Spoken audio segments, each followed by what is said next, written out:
আসসালামু আলাইকুম ওয়া রাহমাতুল্লাহি ওয়া বারাকাতুহু। আসসালাতু ওয়াসসালামু আলাইকা ইয়া রাসূলাল্লাহ। আসসালাতু ওয়াসসালামু আলাইকা ইয়া হাবিবাল্লাহ। আসসালাতু ওয়াসসালামু আলাইকা ইয়া শাফিআল মুযনিবিন। আসসালাতু ওয়াসসালামু আলাইকা ইয়া রাহমাতাল লিল আলামিন। প্রিয় সম্মানিত দিনী ভাই ও বোনেরা, আজকে আমি আপনাদের সম্মুখে খুবই গুরুত্বপূর্ণ ৬ তাসবির আমল এবং সেই আমলটি করলে কি হবে, আল্লাহ পাক রাব্বুল আলামিন আমাদেরকে কি করবেন, সেই শিক্ষা দেওয়ার জন্য আমি আজকে চলে আসলাম। প্রিয় সম্মানিত সুধী, ৬ তাসবিহ কেহ যদি নিয়মিত পাঠ করে, তাহলে আল্লাহ পাক রাব্বুল আলামিন তাকে দুনিয়ার বিপদ আপদ থেকে রক্ষা করবেন।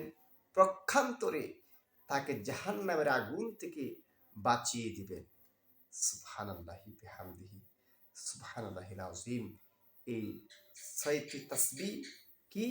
সেটি হচ্ছে সুবহানাল্লাহ ১০০ বার, আলহামদুলিল্লাহ ১০০ বার, আল্লাহু আকবার ১০০ বার, লা ইলাহা ইল্লাল্লাহ ১০০ বার, আস্তাগফিরুল্লাহ ১০০ বার, দুরূদ শরীফ ১০০ বার।